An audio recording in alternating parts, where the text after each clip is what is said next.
Colorado football head coach Deion Sanders had none of the false narratives surrounding his son, Shedeur, regarding the NFL draft.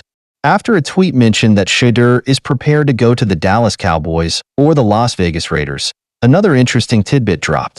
The original tweet mentioned that Shedeur would refuse to go to the Cleveland Browns or the New York Giants. Deion dropped this response as a rebuttal.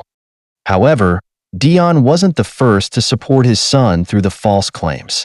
Deion Sanders Jr. took to X and shared his similar sentiments about that tweet. Regardless of any of the backlash, Shedeur is projected to be the #1 quarterback in the eyes of many.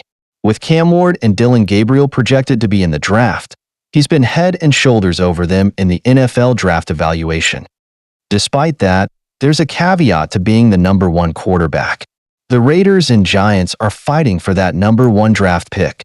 Both franchises are in turmoil and need a quarterback. However, both franchises have had criticisms for their upper management. As a result, it could turn Shedeur off from going to those teams.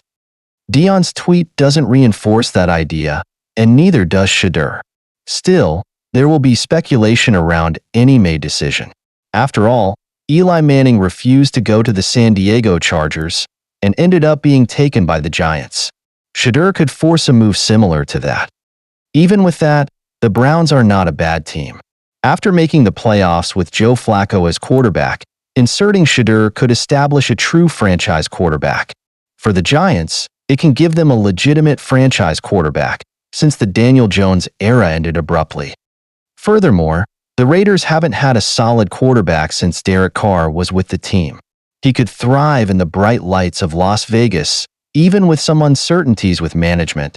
Regardless, whoever lands the #1 pick will likely have the Colorado football star.